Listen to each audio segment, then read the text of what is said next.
புதிய அரசியலமைப்பு திருத்தத்திற்கு தனது பூர்ண ஆதரவை வழங்க உள்ளதாக முன்னாள் ஜனாதிபதி மஹிந்த ராஜபக்ச தெரிவித்துள்ளார்.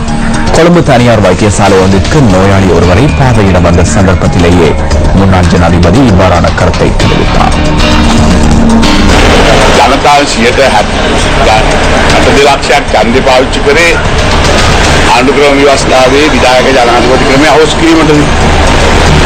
அரசியலமைப்பில் காணப்படும் நிறைவேற்று அதிகாரத்தை நீக்குவதற்கு நாட்டு மக்களில் 62 லட்சமானோர் வாக்களித்தனர். இதனால் இந்த அரசியல் அமைப்பில் மாற்றத்தை கொண்டு வருவதற்கு எமது முழு ஆதரவையும் வழங்குவதற்கு நாங்கள் தயாராக உள்ளோம்.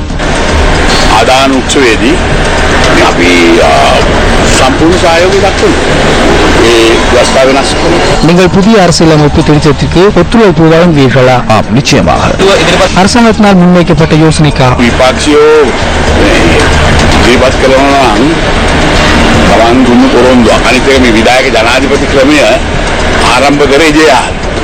ஆளும் கட்சி அல்லது எதிர்க்கட்சி யாராக இருந்தாலும் இந்த தீர்மானத்தை முன்வைப்பார்களாயின் அவர்கள் வழங்கிய வாக்குறுதிகளை நிறைவேற்ற வேண்டும். இந்த நிறைவேற்று அதிகார முறைமையை ஜிஆர் ஜெயவர்தனவே ஆரம்பித்து வைத்தார். தற்போது அவரின் உறவினர் ஒருவரை இதனை மாற்றுவதற்கு முன் வந்துள்ளார். நான் நினைக்கின்றேன் இது ஒரு சிறந்த யோசனை. நிறைவேற்று அதிகார முறைமையை நீக்குவது தொடர்பில் எதிர்ப்புகள் காணப்படுவதாக எனக்கு தெரியவில்லை.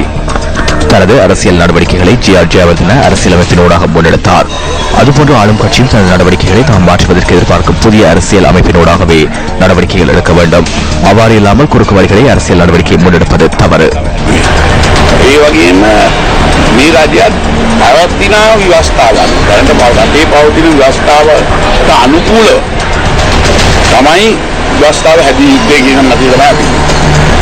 එහෙම නැතුව ඒක බයිපාස් කරලා වෙන කෙටි මාර්ග හොයන එක වැරදි.